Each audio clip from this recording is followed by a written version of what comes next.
Come in. Welcome. I'm E.G. Marshall. The fates, they say, weave the pattern of our lives. Some there are who believe that whatever happens to us is destined so to be, while others talk of free will. However it may be, certainly there is one element that touches all our lives, the element of the unexpected. How often have you asked, why did this happen to me? Rarely, if ever, have you found a satisfactory answer. So it was one fatal night with Nell Pearson, Mrs. Nell Pearson, widow, whose life was about to be shattered by unimaginable, unexpected horror.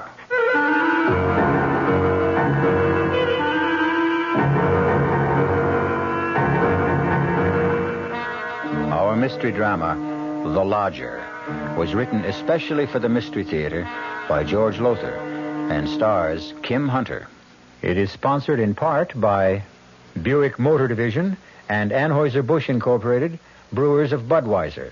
I'll be back shortly with Act One. You've been hearing some pretty lavish claims recently about miles per gallon. We'd like you to consider something equally important, and that's range. Range is the miles per gallon multiplied by the number of gallons your car's tank holds. Range is what makes the Buick Apollo such a special small car. It comes from coupling the Apollo's economical 6-cylinder engine with a standard 21-gallon tank. It holds a lot, but it doesn't use a lot. Look into the Apollo. It's the Buick of small cars. Hello, this is Goldilocks. It seems like only yesterday that I was a little girl tasting porridge. You know, this one's too hot. This one's too cold. And now I conduct taste tests on diet drinks. And there's one I must tell you about. Sugar-free Diet 7-Up. It has a fresh, natural, delicious taste. It drives my taste-o-meter crazy. Sugar-free Diet 7-Up. This one's just right. Dreaming about becoming richer? Why not wake up richer every day? At Suburban Savings in North Jersey, getting richer is an everyday reality, because Suburban has put into effect higher effective returns. Suburban's limited issue 7.50% savings certificate has an annual effective yield of 7.90%. And Suburban guarantees it from 4 to 10 years with a minimum investment of $2,500. You'll sleep a lot more soundly knowing your savings are earning more money at Suburban Savings. So sleep on Suburban's higher effective return tonight and come into any of Suburban's convenient offices tomorrow in Bayonne, Edgewater, Elmwood Park, Emerson, Hackettstown, Morris Plains, Nutley, Paramus, and Sparta. Early withdrawal prior to maturity is, according to regulations, subject to a substantial penalty.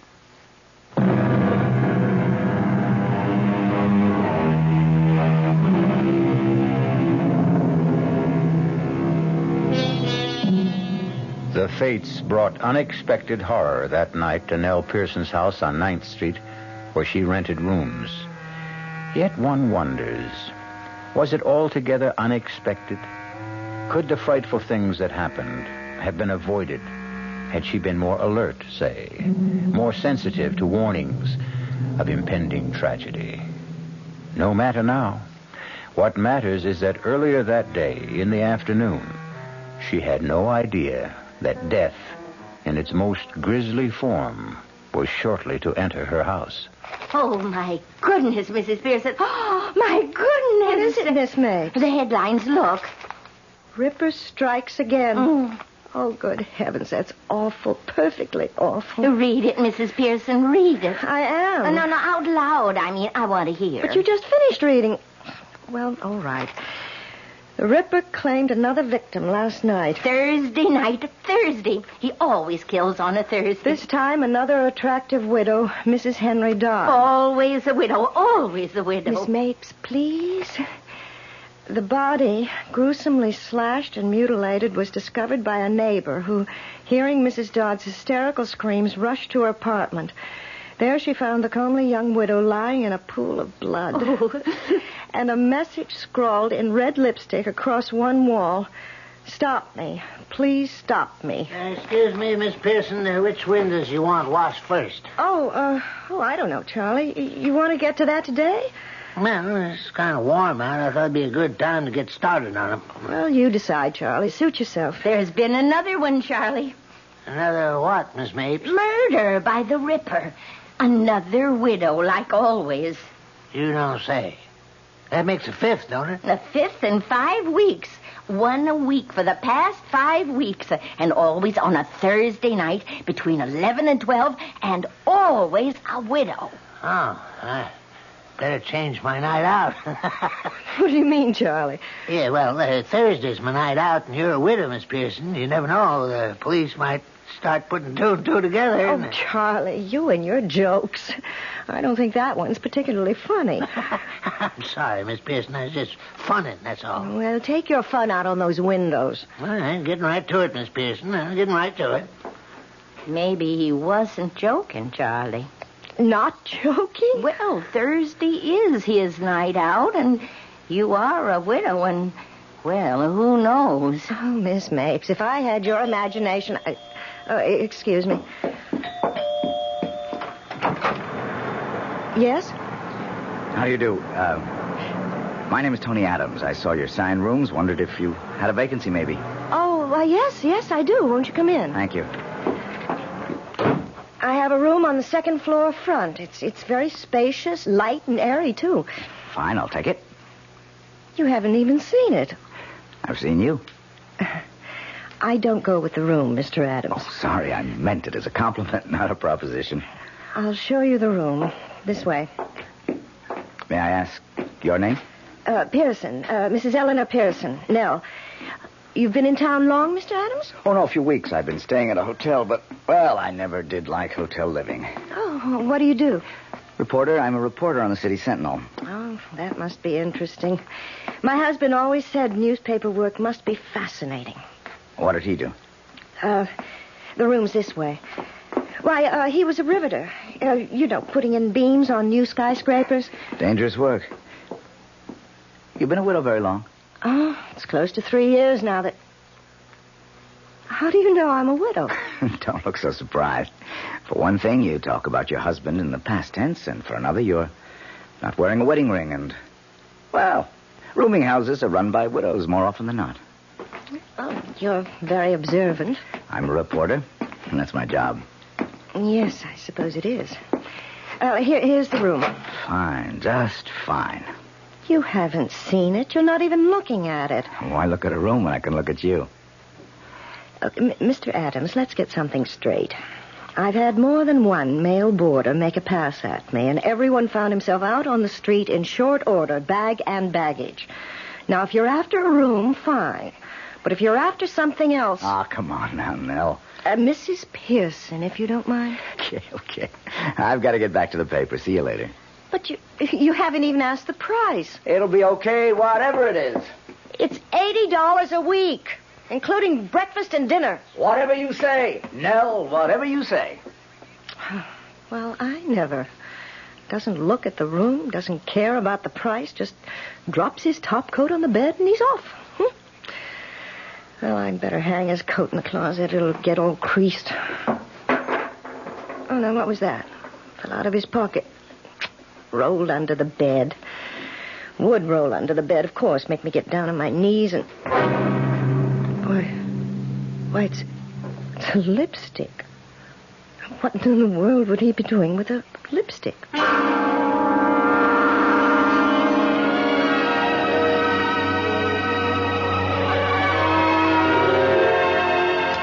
Oh, now why did you go and turn the TV set off, Charlie? You know I like to see who played what. Oh, I'm sorry, Miss Mapes. I forgot. Pretty good movie, huh? Oh, it was all right. You like it, Miss Pearson? What? What'd you say, Charlie? Well, I just asked if you liked the movie. How could she? She didn't even see it. Of course I did. Well, you may have been looking at it for 2 hours, Mrs. Pearson, but you certainly weren't seeing it. You were thinking of something else. Well, me, I saw it, and I liked it.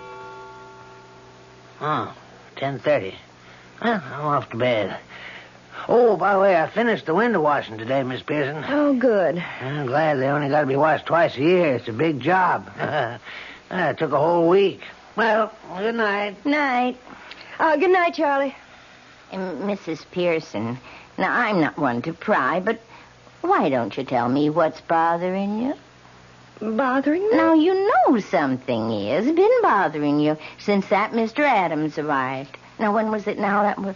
This is Thursday, and he took the second floor front Friday it was. Mm-hmm. Now, I'll tell you something. You haven't been the same since. Oh, it's nothing, Miss Mapes. Nothing at all. Now, you don't fool me. Something's worrying you. I know it is. Oh, I might as well tell you. It's this. What? Well, it's a lipstick. Why should a lipstick upset you? Well, it was in his pocket the day he arrived. His topcoat pocket. It fell out when I picked the coat up. So? It's the same color. Mandarin scarlet.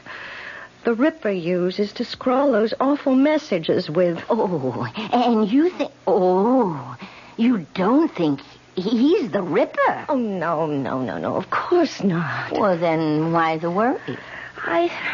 I don't know. It just bothers me a little, that's all. And now, if you're all that worried, you could... maybe you did check on him? Check on him? Well, find out if he really does work for the City Sentinel and like that. You could call the paper. Oh, I'm just being silly, that's all. Of course you are. Mountains out of molehills. Well, I'm off for bed. Oh, are you sleeping better since we exchanged rooms? You've no idea. The traffic isn't anywhere near so loud. But what about you? Oh, I don't mind it. I told you that months ago. I know, and I thank you. Stop worrying now, and... Oh, here's the lipstick. I certainly don't want it. Good night. Good night, my dear. Sleep well.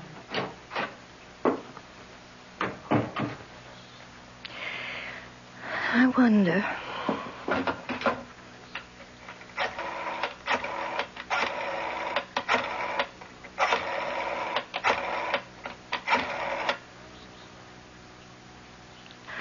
Hello? City Sentinel?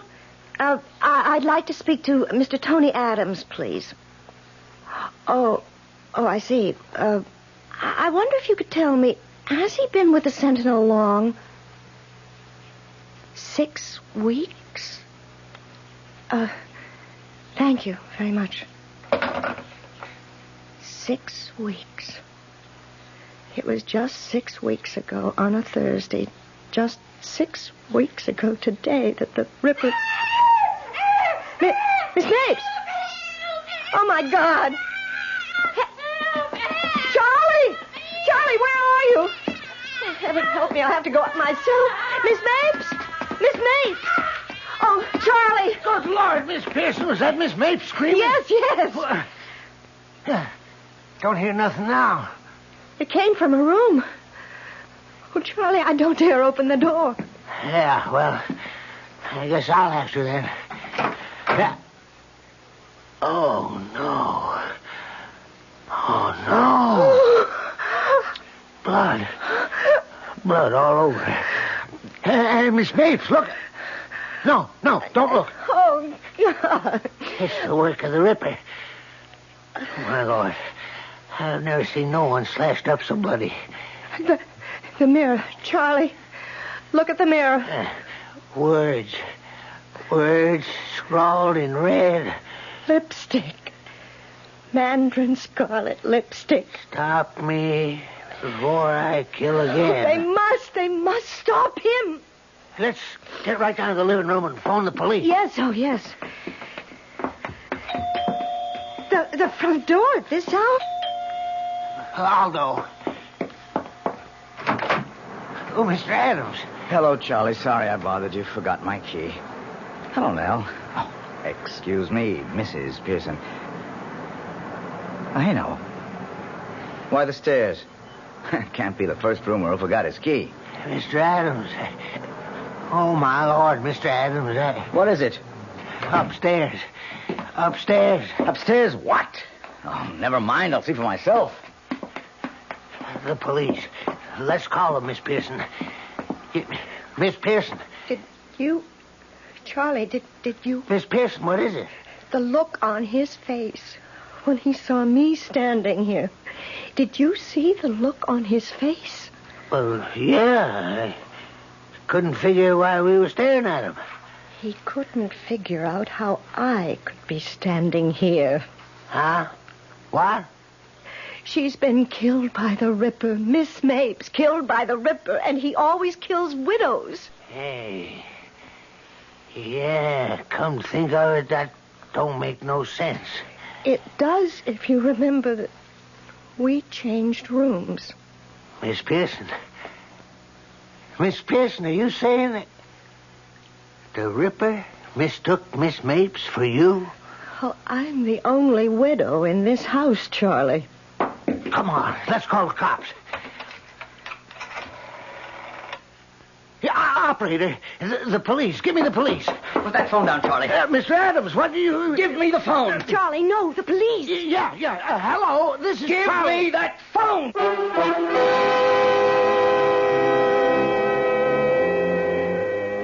So, weaving their pattern of the unexpected, the fates bring together on this fearsome night an innocent spinster named Miss Mapes and the Ripper, who mistook her for Nell Pearson. I'll be back shortly with Act 2. When you feel like having a cold Budweiser, do you automatically reach for a glass? Well, sure, Bud's a great beer any way you drink it. But without a glass, you're really missing something. Now, take that wonderful Budweiser head of foam, for instance. Those bubbles, tiny though they are, still amount to something pretty special at the top of your glass. Taste appeal and eye appeal. Two results of exclusive beechwood aging and natural carbonation. It takes a lot longer to brew Budweiser that way, but brewing beer right does make a difference that you can taste. That's why when you say Budweiser, you've really said it all. Anheuser-Busch, St. Louis.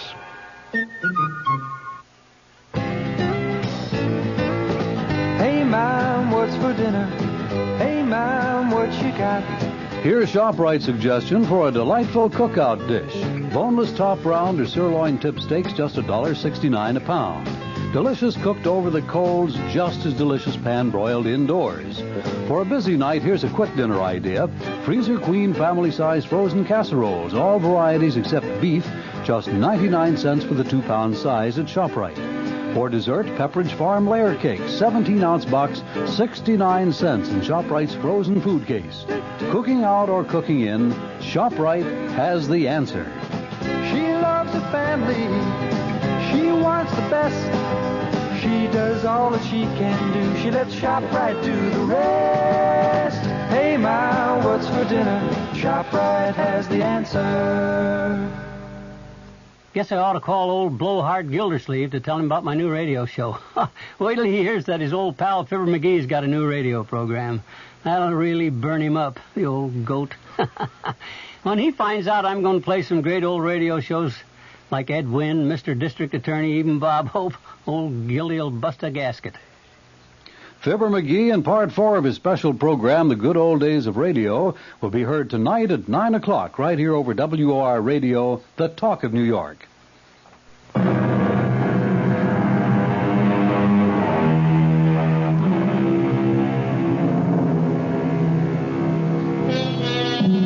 Mrs. Nell Pearson feels that she's about to faint as she sees her new boarder, Tony Adams, grab the telephone away from Charlie, the handyman, break the connection with police headquarters, and then begin to dial another number furiously.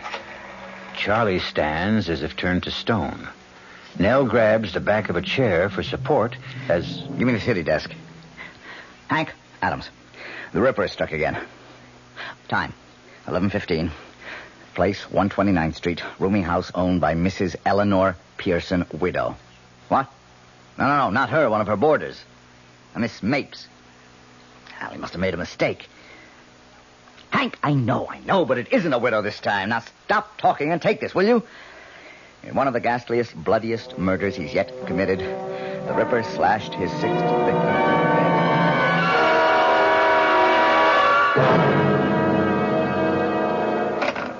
Sorry, I had to grab the phone out of your hand, Charlie, but a scoop's a scoop. Yeah, sure. Now, give me your stories. We'll start with you, Nell. Tell me, what happened? Oh, Nell, come now. Snap out of it. Stop staring at me and tell me what happened. I heard her scream. She screamed and screamed and screamed. Where were you? Here, right here. She'd just gone up to bed. What were you doing? I had just telephoned someone. Then the screams began, and I ran upstairs, and Charlie was there on the landing, and we went into her room, and there she was. I've got to sit down. Nell, what's the matter? Let me help you. Don't touch me. Okay. All right, Charlie, let's have it from you. Oh, well, like Miss Pearson says, I heard Miss Mapes screaming and went running to see what was going on.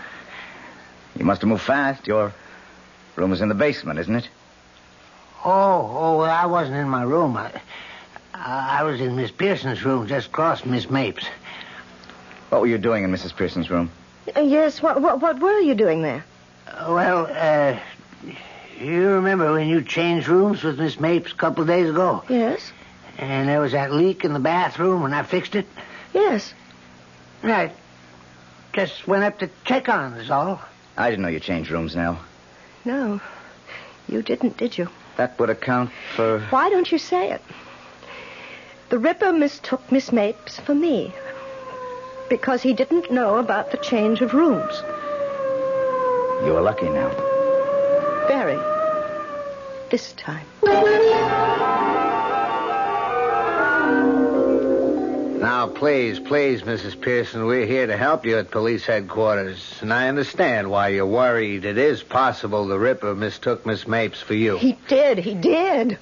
Yes, but now there seems to be something else on your mind. Something to do with, one of your boarders, you say? His name is Tony Adams. He's a reporter on the City Sentinel. Well, he rented a room at my place just a week ago today. That was the day after the last murder. Yes, I know. Well, after he rented the room, he left to go to the newspaper, and I picked up his top coat to hang it in the closet, and this fell out. A lipstick? Yes. Mandarin scarlet. The same color the Ripper uses. To scrawl those horrible messages like last night on the wall of Miss Mapes' room. Well, it seems to me you're letting your fears run away with you, building up a case in your mind. Well, what about last night? He just happened to come home minutes after the murder, he says. And you think... I think he was lying. I think he killed Miss Mapes, left by the fire escape at the end of the second-floor corridor, and then pretended he'd just arrived home. Claimed he'd forgotten his key, so he'd have a witness to prove an alibi if he needed one. Well, it's clever thinking, if that's so. He's a clever man. Believe me, he is. And I'm afraid of him, Lieutenant. Terribly afraid. Mm-hmm. Well, I'll tell you what. The managing editor of the Sentinel's a good friend of mine. Let me just give him a ring and check on this Tony Adams.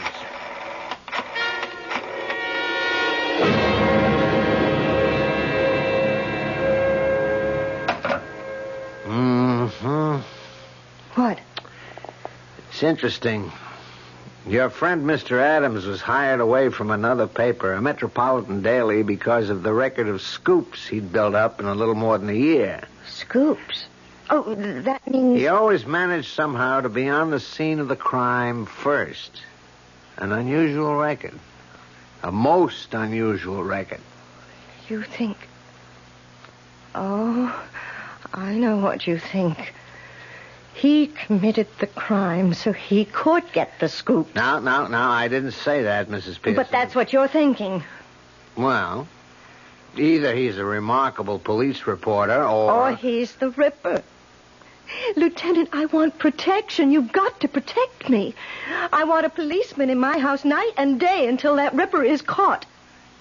Tell me, do you have a room available in your house?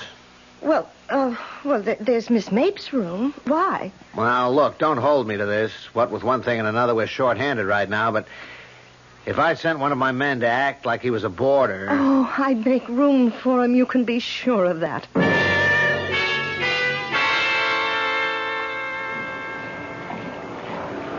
Oh, Nell. Charlie said I'd find you down here in the laundry room. Oh, what is it, Mr. Adams? What do you want? One thing I want is for you to call me Tony. One thing I want for you is to stop calling me Nell. Oh, come on. What have you got against me? Look, Mr. Adams, I've got a lot of work to do. Well, not much sense asking you now. What is it? Why, well, I was going to ask if you'd like to go to the movies with me. I figured that'd be your answer. What other answer would you expect? There was a murder in this house last night, a gruesome murder. Not only that, but the victim was a friend of mine. And you have the indecency to ask me to go to a movie with you? Yeah, I guess you could look at it that way, only... Look, I wish we could be friendlier, that's all. I'll level with you now. Excuse me, Mrs. Pearson.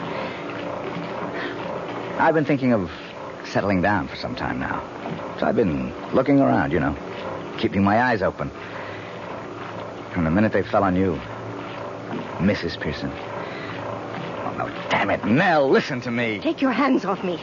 I don't call laying my hands on your arm exactly putting my hands on you. Don't touch me. Don't even touch me. What is it with you? Well, don't just stand there looking at me. What is it? I just want to be left alone. You just want to be left alone, or you just want to be left alone by me? Answer me. By you. Sorry. I won't trouble you again.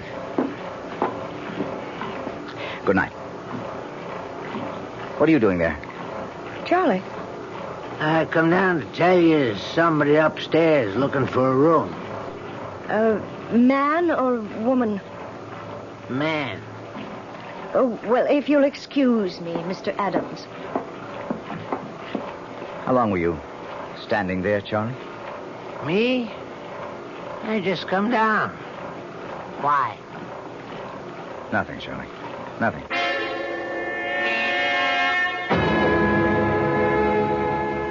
How do you do? I'm Mrs. Pearson, the landlady. My name is Bowen, Lawrence Bowen. I saw your sign out front. I wondered if you had a vacancy.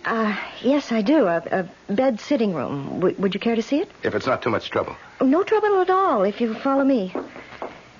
Did anyone recommend you here, Mr. Bowen? Well, no. I couldn't say I was recommended, although... Yes?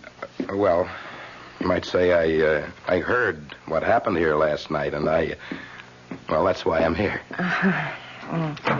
Well, here we are. This is the room. So this is where it happened? Yes. Huh. What a shame to die like that. Maybe you could fill me in on some things.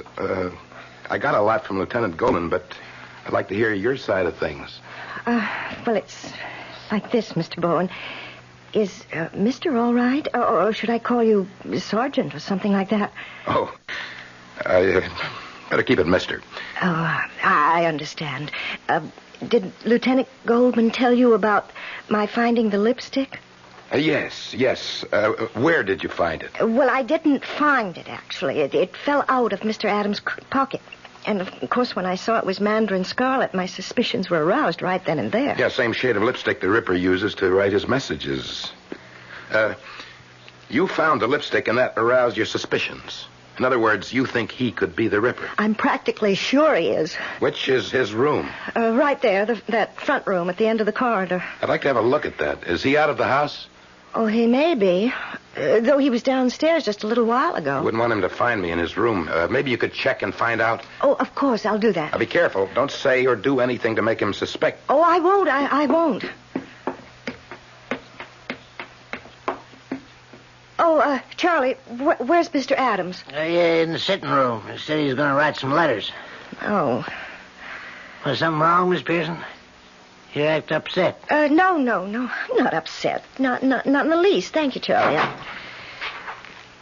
Oh, you've finished writing your letters. Huh? Yes. How did you know I was writing letters? I noticed you're holding some letters in your hand. I assumed you'd just written them. Naturally. Naturally. And now I'm going out and naturally post them.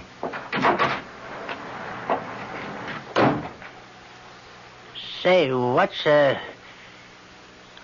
none of my business, I guess, but you two at each other's throats or something? As you say, Charlie, none of your business. He's gone. He just went out to mail some letters. How long will it take him? Well, the nearest box is 2 blocks away, at least 5 minutes. Have you got a key to his room? Master key, yes. Have it right here. Have to move fast, but go ahead. Open his door. Now, while I'm looking around, you better go to the head of the stairs and keep an eye out for him. Yes. Let's see. Suitcase. It's open. Good. That does it. Mrs. Pearson. Come here a moment. Yes? Have a look inside his suitcase. What? Lipsticks.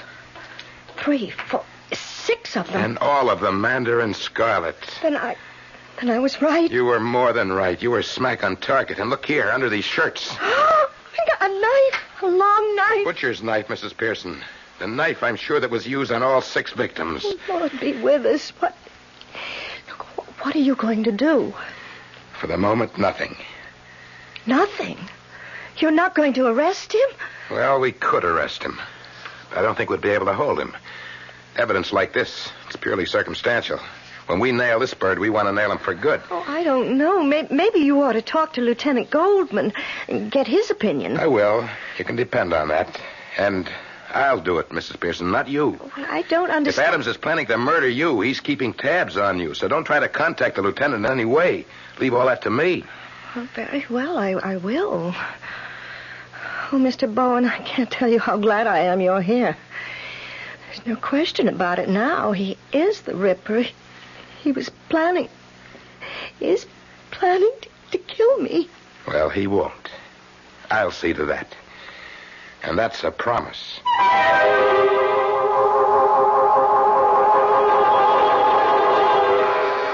Protected by Mr. Bowen, Nell Pearson feels safe.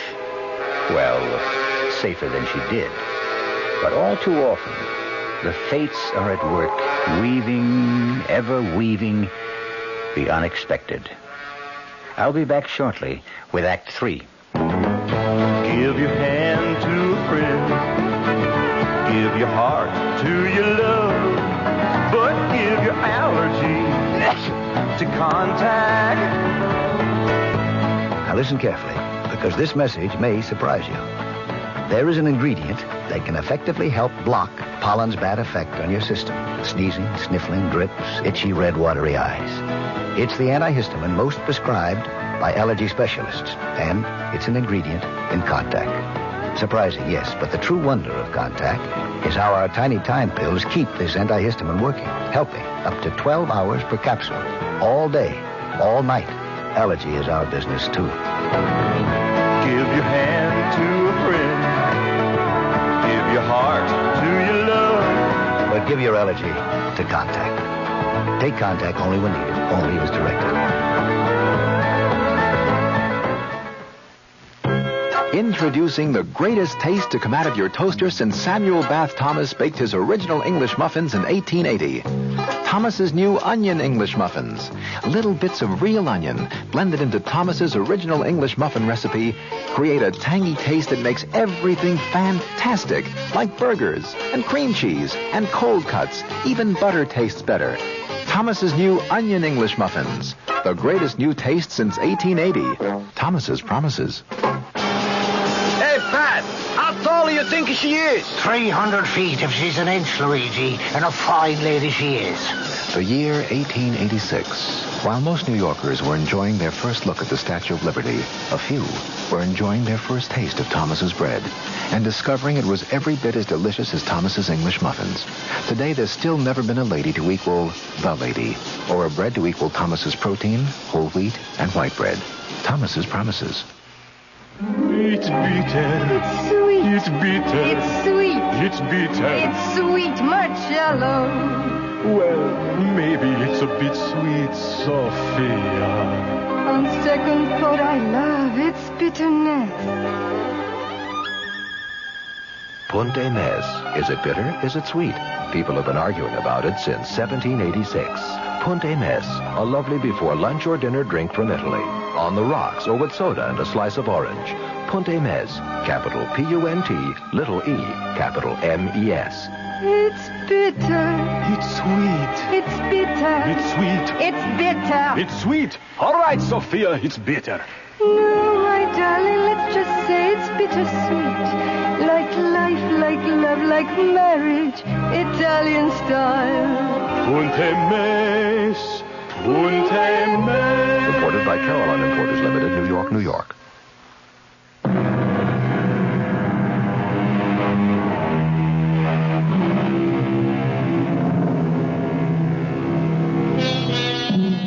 With Officer Bowen in the house to protect her, or perhaps I should say Mr. Bowen, Nell Pearson seemingly has nothing to fear. But note that I say seemingly. And having noticed it, let's move on, you and I, to the dining room in Mrs. Pearson's rooming house some days later. In fact, the evening of the following Thursday. Delicious meal, Mrs. Pearson. As always. Thank you, Mr. Bowen. Sure is. Mr. Bowen. Yes. I hope you won't mind my asking. I haven't had the chance before, but do you mind telling me what you do for a living? A salesman. Insurance. Oh? You sound surprised. No, not really, except I'd have thought you were in something that keeps you outdoors a lot of the time. Your ruddy complexion. Like what? Oh, I don't know. Building trades, maybe. Foreman of some kind of outdoor crew. Policeman, even. Oh, I'm sorry, it slipped. No, I'm insurance salesman, Mr. Adams. And that does get me out and around a lot, you know. I suppose it does, yeah. You're a reporter, a crime reporter, I hear. Mm-hmm. Are you involved in this Ripper business? Very much. Been involved in nothing else since I came here to join the Sentinel.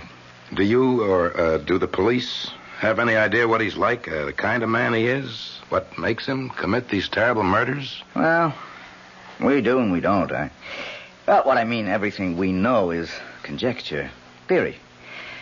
No one has ever laid eyes on him, except his victims, of course, so we can't be sure that the picture we've built up is close to the truth or not.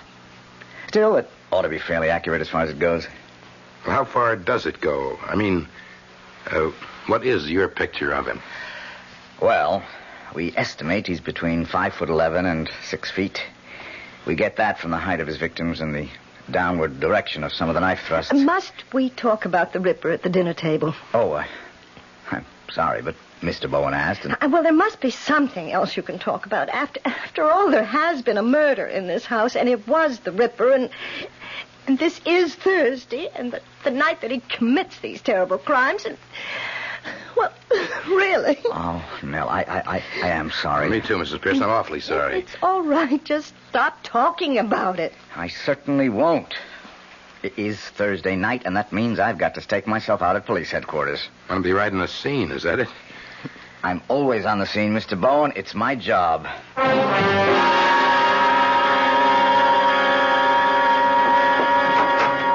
Well, here we are, Mr. Bowen. Come in. Well, now, this is very nice. Very comfortable, Mrs. Pearson. I can't understand why Miss Mapes, poor woman, wanted to change rooms with you. Well, the noise of the traffic bothered her. Well, no traffic noise that I can hear. Oh, that's because it's so late. It's nearly 11, but Miss Mapes usually went to bed quite early. I see. Better lock the door, Mrs. Pearson. Oh, but with you here to protect me... Well, the fewer chances we take, the better. Oh, well, I'll lock it. Good. Now, all we have to do is just sit and wait. Till midnight, that is. After midnight, you'll be safe. At least till next Thursday. You mind if I turn on the TV? Oh, of course not. Why should I? Well, you'll want to read your newspaper you brought, won't you? No, not necessarily. I thought I might kill time while waiting, but... No, go ahead. Go ahead, turn it on. We can catch the 11 o'clock news when it... Oh, excuse me. Hello? Mrs. Pearson? Yes. This is Lieutenant Goldman, police headquarters. Oh, yes. I just wanted to let you know you have nothing to worry about tonight. Oh, I'm sure I don't. I feel perfectly safe. You'll feel even safer when Officer Randolph gets there. Did you hear me, Mrs. Pearson? Why, no. What did you say? I've sent one of my men, Officer Randolph, over to your place. He ought to be with you in about 5 or 10 minutes. I'm very sorry I couldn't send anyone to stay with you through the week, but as I told you, we're short-handed. You understand? Mrs. Pearson? Yes, I understand. Good. Don't worry now. Goodbye. Friend? What? Friend calling to see if you're okay? Yes. Yes. Well, you are. All your worries will be over by midnight. Would you like something to drink? Oh, no. I'd like a cup of coffee myself. I'll just run down to the kitchen. No. I can't take a chance of letting you out of my sight, Mrs. Pearson. Not now. It's 11 o'clock. Time when the Ripper does his killing. Even though he doesn't want to. Doesn't want to? No, he doesn't want to kill. He has to. How do you know? Why else would he scrawl those messages? Please stop me. Don't let me kill again. Always with the same kind of lipstick, Mandarin Scarlet. And why a lipstick? One of these. Why one of these? You're... Yes? You're the Ripper? I'm sorry to say that I am, Mrs. Pearson. I wish I weren't. Look, you don't have to be. I do. I can't help myself. I just can't. Right now, this minute, I know what I'm going to do. And I don't want to do it.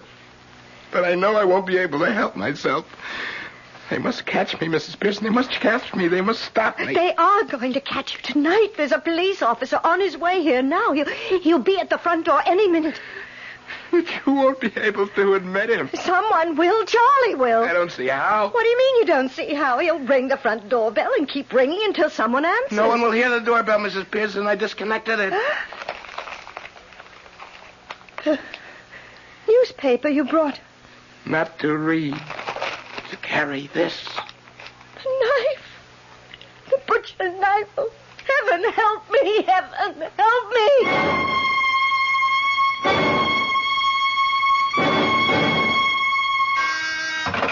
Goldman. Yes, send him in.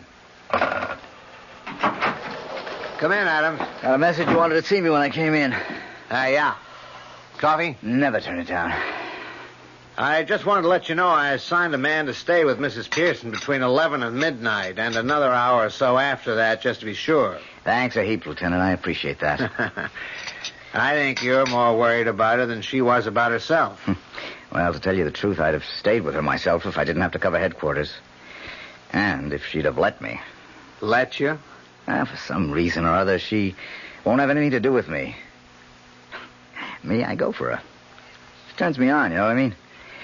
But I can't get to first base with her. You ready for a shock? What?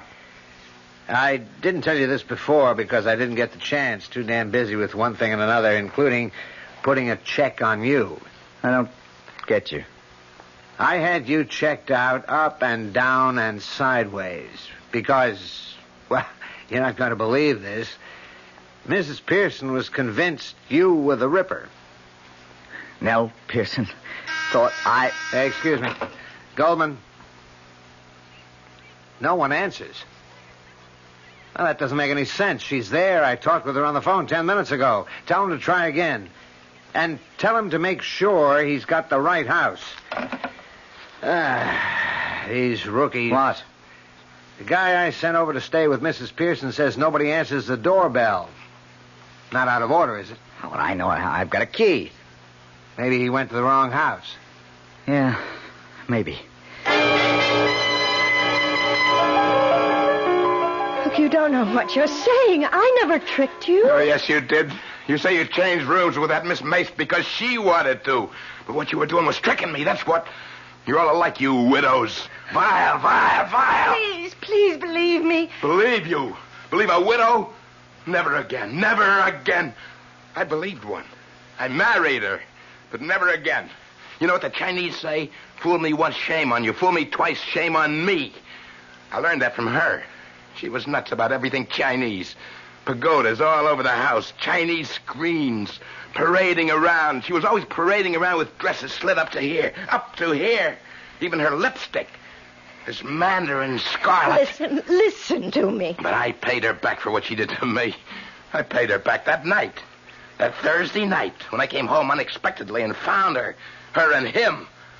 He ran. He got away, but she didn't. Oh, she didn't. I got a knife from the kitchen, a butcher's knife, and I came into the bedroom and I slashed and stabbed and stabbed. And I ripped and I tore. I killed her once, and then again, and then again and again. I killed her as I'm going to kill you now. Please, oh, please. What do you want first, huh? A slash across the face, a slash across your beautiful lying face. It'll do you no good to run. They all tried that and they failed. No! Help me! Please help me! No one can help you now. Stand back, Adams. I'll kill you. I'll kill you. Nellie, are you all right? Thank God you're here. Thank God. But how? The cop Lieutenant Goldman sent over said no one answered the doorbell. Seemed odd to me, so I decided to come over and check. Lieutenant Goldman came too. Oh, Tony. Take it easy now. Here. Sit down. That's it. Oh, can you ever forgive me? I misjudged you so terribly, so terribly. That's for sure. What about him, Lieutenant? He's gone. I hated to kill him, but I had no choice. And not the way he came at you, swinging that butcher knife. Hey, what are you doing? Calling the Sentinel. What else? I've got another scoop. If you don't mind. Hey, what? Operator, give me police headquarters. Oh, that's gratitude. I lead you to the Ripper, and you swindle me out of my scoop. You'll get your scoop. And the way Mrs. Pearson is looking at you, I'll say you get another. Hello, this is Goldman. Give me homicide. Well, I know. What? Chief. Tony? This is Lieutenant You Goldman. know I've been crazy about you since I laid eyes on you. Yeah. You do know that. Yes. No, he's dead. Yes, I guess I do. Had to kill him. Well, look, that movie I asked you to go to, they've held it over another week. Okay. Will you go with me some night? I'd love to. Anytime. Any night. But Thursday.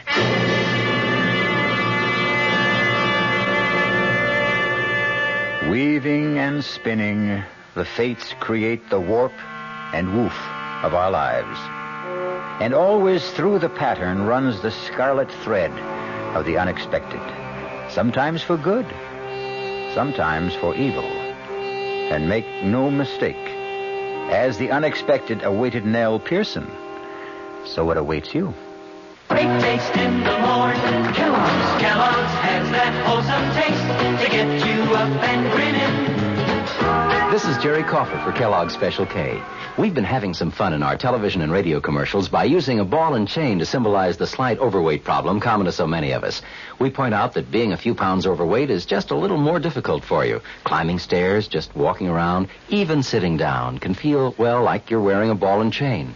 In case you missed the message, it's this. If you really want to get rid of that extra weight, you really have to work at it by exercising and with sensible meals like the Special K breakfast.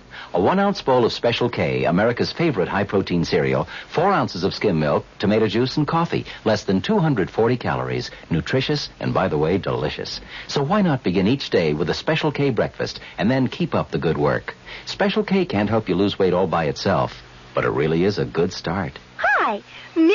Goldilocks here. Professionally taste-testing diet drinks can be very difficult, but I've just had to bear with it. Then I found sugar-free Diet 7-Up. It doesn't taste like other diet drinks. It's fresh, light, natural, delicious. Sugar-free Diet 7-Up tastes so good that I've taste-tested it hundreds of times, and each time I've given it my seal of approval. Yes, this one's just right. Buick introduces a new concept for you to consider in light of all the concern about miles per gallon. Range. Range is what you get when you multiply the mileage your car gets per gallon by the number of gallons your car's gas tank holds. Range is one of the things that help make Buick Apollo such a special small car. It comes from coupling the Apollo's economical 6-cylinder engine with a standard 21-gallon gas tank. It holds a lot, but it doesn't use a lot. Look into the Apollo. It's the Buick of small cars. America. We're big on that. New York, Denver, Minneapolis, St. Paul, Dallas, Fort Worth. Ozarks 2/3 transcontinental, serving more than 60 cities, all very important to us and to the millions of people we serve each year. America. We're big on that at Ozark Airlines. Now go Ozark's evening jet at 6:45 to Washington with through service to Champaign, Urbana, and Peoria.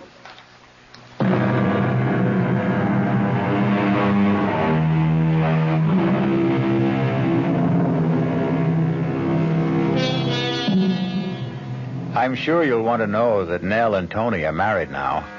Tony's on his way to becoming managing editor of the Sentinel. And Nell on her way to becoming a mother. And so the fates weave a happy ending. For once.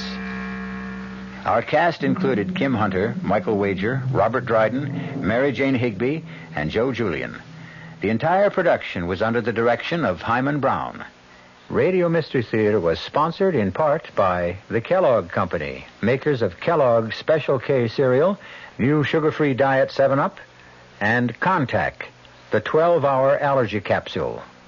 This is E.G. Marshall inviting you to return to our Mystery Theater for another adventure in the macabre. Until next time, pleasant dreams.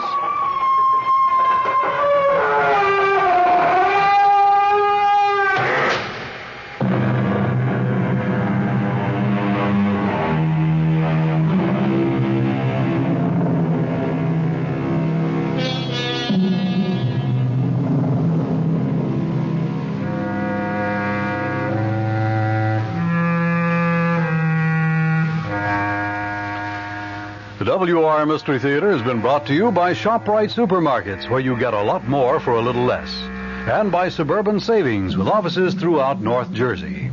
The preceding Mystery Theater program was furnished by the CBS Radio Network.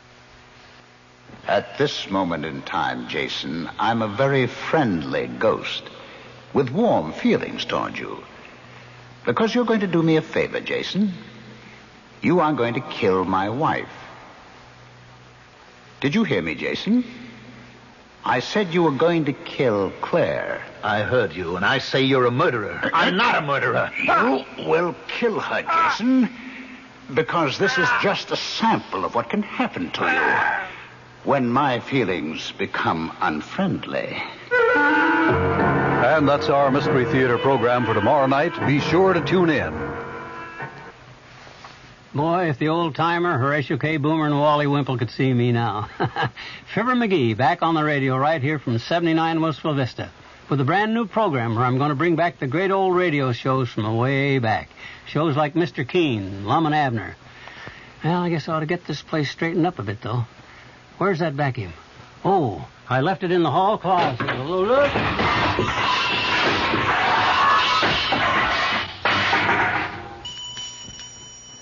Gangbusters, Duffy's Tavern, Mr. District Attorney are just some of the highlights of Fibber McGee's special program, The Good Old Days of Radio, tonight at 9:05 right here on WOR. I'm Fulton Lewis in the Mutual Broadcasting System studios in Washington, D.C. Now, my commentary. President Nixon, it appears, will continue to take his case to the public at large, thereby hoping to head off any impeachment drives that may develop on Capitol Hill. The posture of the White House, the president's official family, has been decidedly defensive these past few days. Repeatedly, White House officials have been asserting that Mr. Nixon is not going to quit.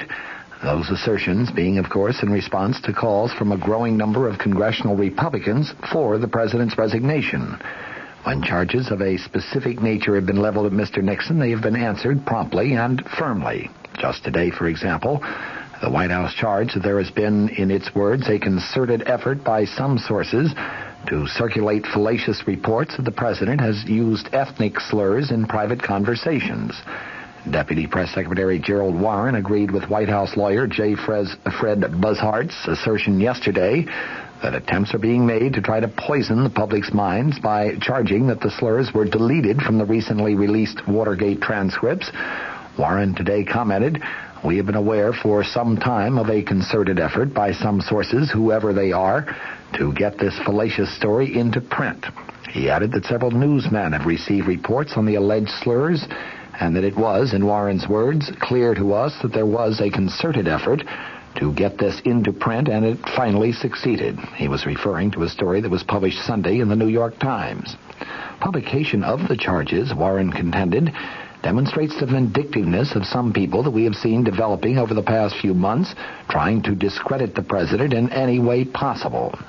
When asked why the White House did not release the actual sections of the tapes to support their denial that the president made ethnic slurs, Warren said that pressure for such a release of tapes is precisely what the purveyors of this sad story wanted to happen.